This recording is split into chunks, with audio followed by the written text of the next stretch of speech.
One House is a baseball anime that isn't about the competitive nature of the sport, but is instead about the psychology of the characters and how they act in certain situations.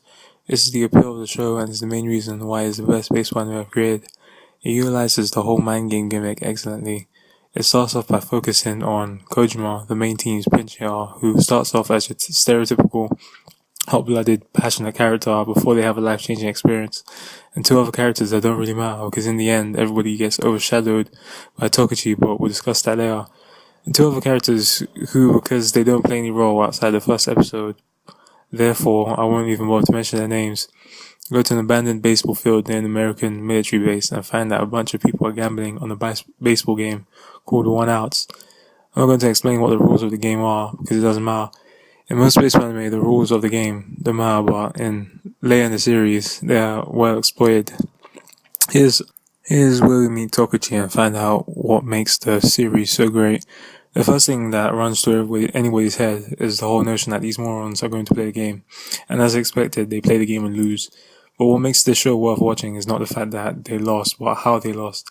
I really appreciate when a show takes the time to build up to a climax, but doesn't give you blue balls.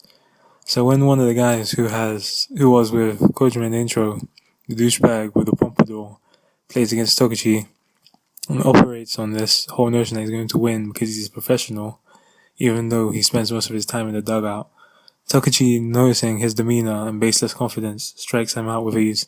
Both of the characters play and lose. Then Kojima arrives and it's not explained how he even managed to find the place, but it doesn't matter. He arrogantly challenges Tokichi to a match in the game, with his sunglasses like he's some kind of hotshot. I'm uncertain about why they made the characters like this at first, because the common trope between all of Tokichi's opponents is that they all underestimate him in one way or another and end up losing. Maybe the writers were trying to write hubristic characters for dramatic effect, or maybe they were trying to teach a valuable life lesson. But the effect that it really had was that it made all of the characters look like children compared to Tokichi. If the opponent had an overwhelming lead, it's because Tokichi led them to believe they were. Or if the owner of the team, this guy, had some master plan, then that plan was a part of Tokichi's master plan. The interactions between the characters are what make the show stand out amongst other baseball anime.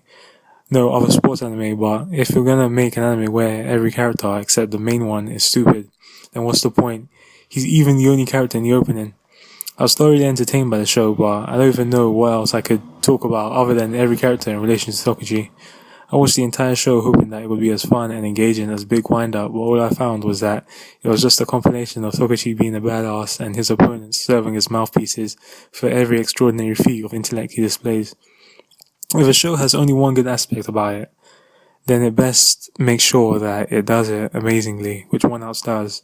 The mind games that Tokichi plays are absolutely genius, but it all falls flat when you step away from the show and look at it as a whole.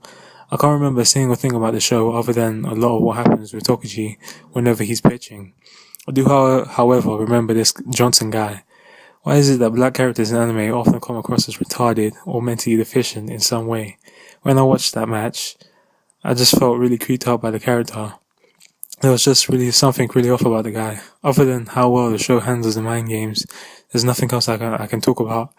I give this show a 6.5 out of 10. This has been One Time Reviews. Thanks for watching.